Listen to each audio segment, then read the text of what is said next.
Hi everyone, welcome back to another video. Cook with Comali la Sivaangi cook panna Radish Malai Kulfi எப்படி செய்றதுன்னு பார்க்கலாம். இந்த recipe செய்றதுக்கு first கடாயில 1/2 litre milk add பண்ணிக்கலாம்.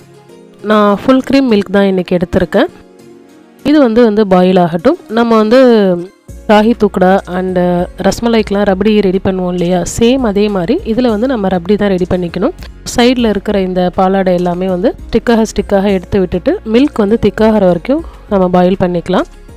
அடுத்ததாக ஒரு பாதி முள்ளங்கி எடுத்துருக்கேன். ஸோ இதை வந்து நம்ம துருவிக்கலாம். இது துருவிட்டு இந்த மாதிரி நம்ம பிழிஞ்சோன்னா இதில் இருக்கிற வாட்டர் எல்லாமே வந்து இந்த மாதிரி எக்ஸ்ட்ராக்ட் ஆகி வரும்.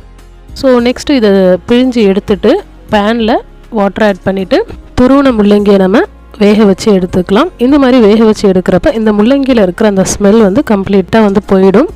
இப்போது முள்ளங்கி நல்லா வெந்துடுச்சு. இது வந்து நம்ம செப்பரேட்டாக எடுத்து ஃபில்டர் பண்ணி எடுத்து வச்சுக்கலாம். இப்போது மில்க் வந்து நல்லா வந்து பாயில் ஆகிட்டு வந்துட்டுருக்கு அண்ட் ஹாஃபாக ரெடியூஸ் ஆகிடுச்சு பாருங்கள். இந்த ஸ்டேஜில் நான் 1/2 கப் சுகர் ஆட் பண்ணிக்கிறேன் அண்டு சேம் 1/2 கப் வந்து நான் நட்ஸ் ஆட் பண்ணிக்கிறேன். பாதாம், முந்திரி அண்ட் பிஸ்தா இது எல்லாம் சின்னதாக க்ரஷ் பண்ணி ஆட் பண்ணிக்கிறேன். அண்ட் இப்போ நம்ம பாயில் பண்ணி எடுத்த முள்ளங்கி இதையுமே ஆட் பண்ணிவிட்டு இதை வந்து நம்ம இப்போது மிக்ஸ் பண்ணி விட்டுக்கலாம். அண்ட் நெக்ஸ்ட் வந்து இதில் பால்கோவா ஆட் பண்ணிக்கலாம். அதாவது கோவான்னு சொல்லுவாங்களே, நான் வந்து ஸ்வீட் கோவா தான் எடுத்திருக்கேன். இன்கேஸ் சுகர்லெஸ் இருந்தாலும் நீங்கள் அதை ஆட் பண்ணிவிட்டு சுகரோட கன்சிஸ்டன்சி இன்க்ரீஸ் பண்ணிக்கோங்க. இப்போ பாருங்கள், இந்த மில்க் வந்து ரொம்ப நல்லா திக்காக வந்து ரெடி ஆகிடுச்சு.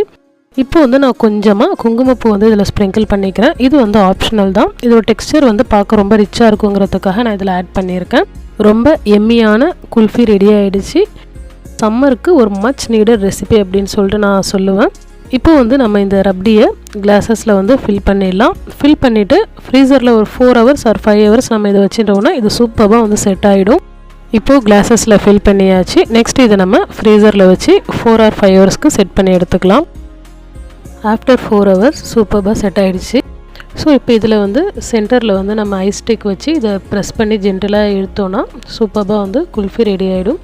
இந்த ரெசிபி உங்களுக்கு பிடிச்சிருந்தா வீடியோக்கு ஒரு லைக் கொடுங்க அண்ட் இந்த ரெசிபி ட்ரை பண்ணி பார்த்துட்டு உங்களோட ஃபீட்பேக் என்கிட்ட கமெண்ட்டில் ஷேர் பண்ணிக்கோங்க.